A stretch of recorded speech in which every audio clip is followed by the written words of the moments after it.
Oh yeah, I forgot recording this, by the way. So, as I said, we are watching FLEEKAZOID's video. The first video that's not related to AC Shadows or Dragon Age or Stalker. This is the only video I'm watching without any other VTuber reacting to it. Sound good. Great. Anyway. Men only want one thing, and it's not money, it's not power, it's imposing my feminine dominance, brother. Yar, pimp. Sorry, didn't mean to hit you with the hard yar right out of the gates. I've just been very pepped up ever since they. Yeah. God damn it. Yeah. Well, I don't know how to make a yar. Shut down all those hooters. Now where am I supposed to find? I've just been very pepped up ever since they shut down all those hooters. Now where am I supposed to find me future wife? I still haven't replaced my go-to airline. Anyways, after 84 long years, future wife. I still haven't replaced my go-to airline. Hooters Air. This thing is real? I don't believe it. Anyways, after 84 long years, the Japanese have returned to Hawaii. After 84 long years, this is like... Got it. This time, bearing gifts. A gift that combines two of the greatest things there are. Pirates and Yakuza. Yakuza games are like if cocaine did LSD, then smoked a bowl. Japan before and after the nukes right here. And Hawaiians are like high-level Florida men. Fuck. God damn you. Let me get a picture of that license plate, buddy.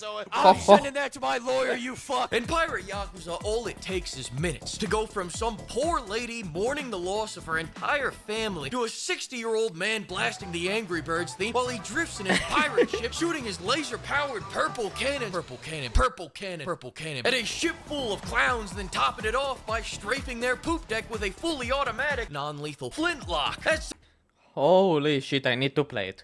I need to play this game. Pronto. sentence only even exists in a Yakuza game, and that's the abbreviated version. Every time that sentence only even exists in a Yakuza game, and that's the forgot to mention our rocket launcher. Abbreviated version. Every time I think these games can't get any wild. Kiss. What? Tresmank. I think Kiss me. They add an entire mini-game that's basically Duck Hunt. If instead of reacting to ducks flying out of the trees, you're reacting to old-up guys jumping out from behind Holy. a dumpster. There is not a single franchise that has as much fun as Yakuza does. And when I get a spare lifetime, I plan on finishing every single one of these games that sit permanently Is he doing that in the toilet?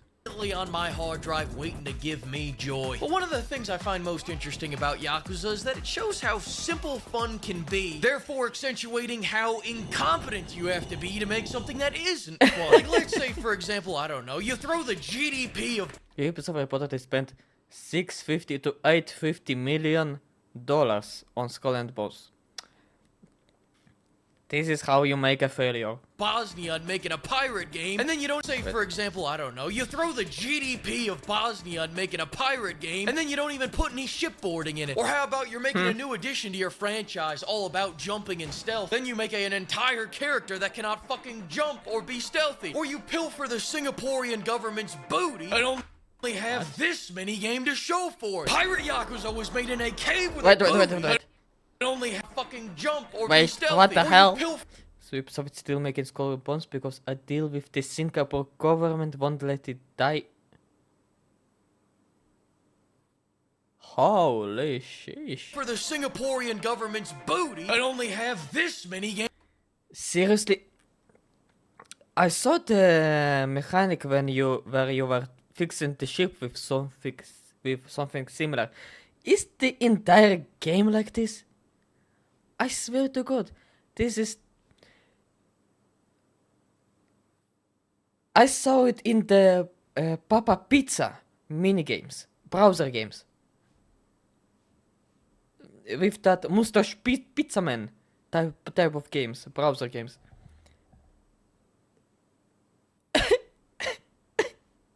What?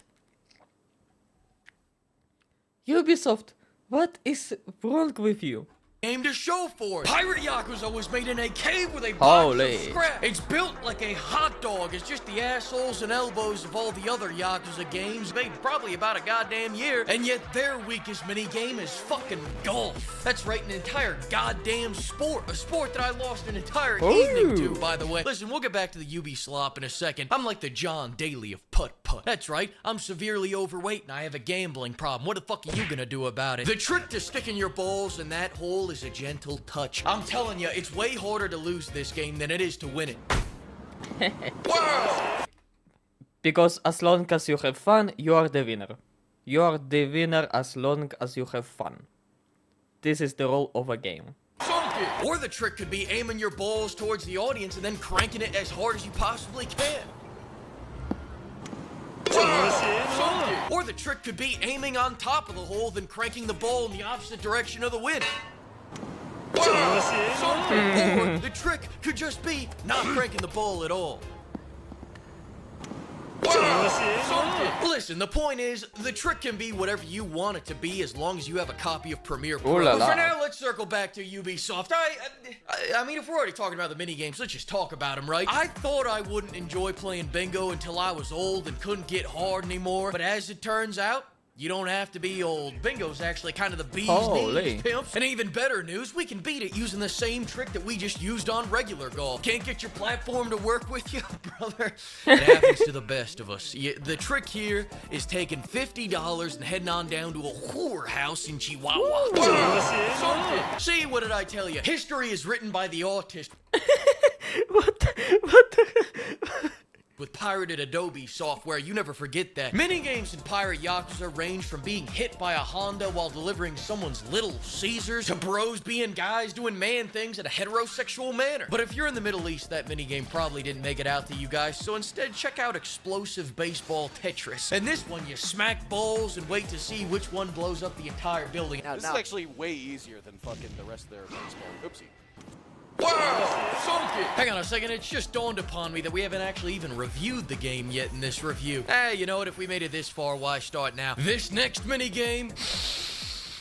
This is some shit the CIA probably used to torture Iraqis, Marty. The type of minigame that fundamentally breaks a man and has him coming out of the other end knowing every line in the Bible, Marty. Has him shitting outside and watching The Price is Right at 2 o'clock on a Tuesday, Marty. Has him eating well-done steaks and jerking off to softcore, Marty. This ain't the type of rock-bottom men come back from, Marty. Come on, you little green bastard. You better get in that goddamn hole. You better stay up, you little piece of shit. You...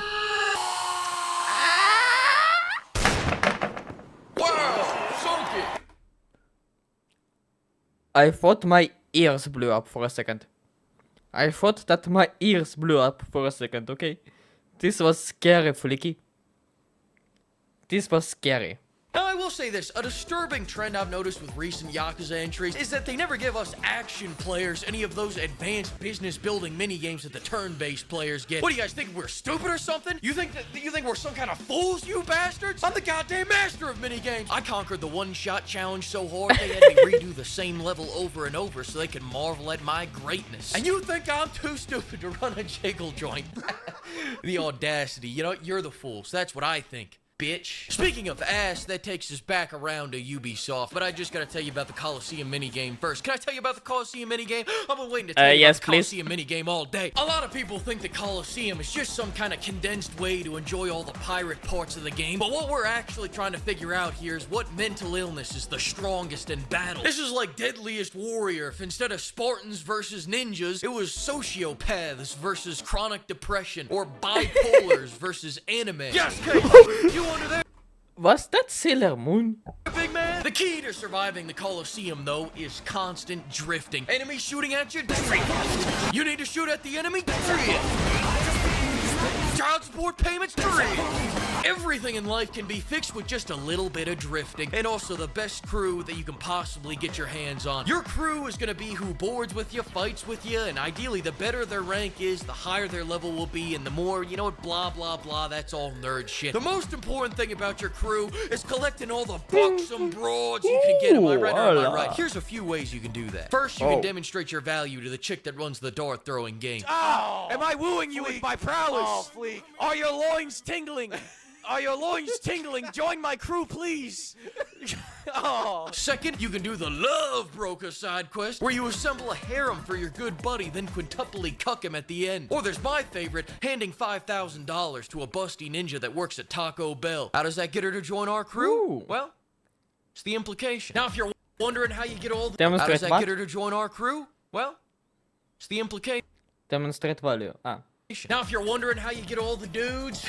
Gary Day. I wouldn't know, brother. I'm going for a Gaddafi's Guard 2.0 look here. And I gotta say, I don't regret it. This ship's running like a well-oiled machine. It's not what it looks like. It's not what it looks like. Listen, these beefcakes are all gold ranked. Those winches were all silver and bronze. They weren't qualified for the job. The double DEI hires had half my crew under-leveled. If that was a well-oiled machine, it'd be the Delta flight that landed upside down. You know, and at the end of the day, it's not that they didn't do their job. It's just that an oiled-up guy could have done it better. Don't believe me? Well, how about we bet on it? Listen, we'll get back to Ubisoft in a second. Let's bet on it. Because if there's one thing I love more than busting ninjas, it's gambling, baby. My therapist came up to me the other day. Of course it is. Of course it is. Oops. Of course it is for you. Of course it is. I'm trying to adjust my microphone a little bit. That should do well. And told me I have a gambling problem. You know what I told him? You want to bet on it? But I don't... Is that... Wait, what? Well, how about we bet on it? Listen, we'll get back to Ubisoft in a second. Let's bet on it. Because if there's one thing I love more than busting ninjas, it's gambling, baby. My therapist came up to me the other day and told me I have a gambling problem. You know what I told him? You want to bet on it? But I don't... To that therapist.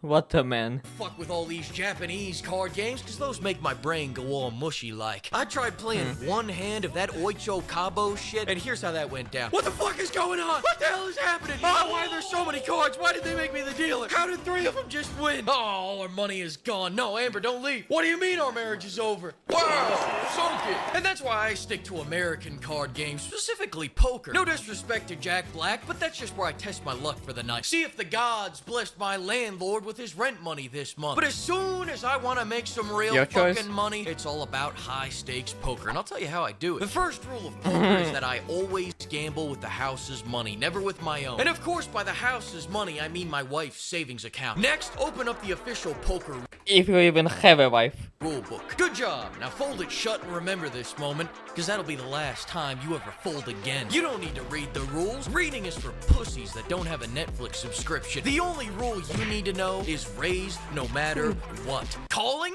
Come on. I only call my loan shark when I run out of my queen's money. Drizzle, drizzle. 9 times out of 10, bluffing is all you need to beat your opponents, and all bluffing is betting on a lie. And lying to others is easy if you first master lying to yourself. Are you following me here? What I'm saying is this. Knowing the rules is just gonna make lying harder. But if you don't know the rules, you'll think every hand you have is a winning hand. Take this hand, for example. I don't know what the fuck I'm looking at here.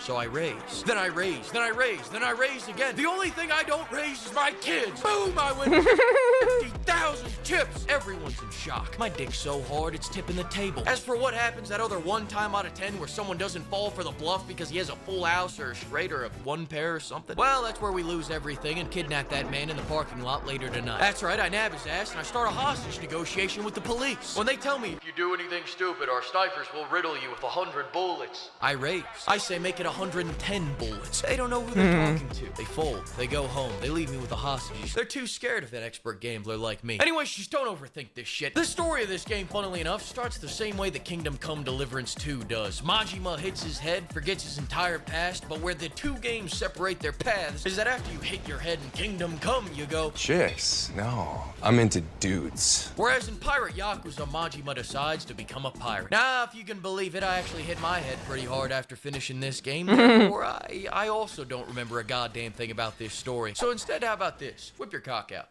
Come on, don't be shy. Let's go head to head.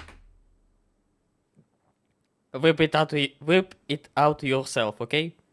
Cock to cock. And buddy, when this night ends, you're gonna give me all the cash in your wallet with a big smile on your face knowing I just fucked you real good on the racetrack, the cock racing racetrack. While all you fools been playing Avowed, Saints Row, and Suicide Squad, I've been honing in my cock racing skills for the last 3 years. You see that?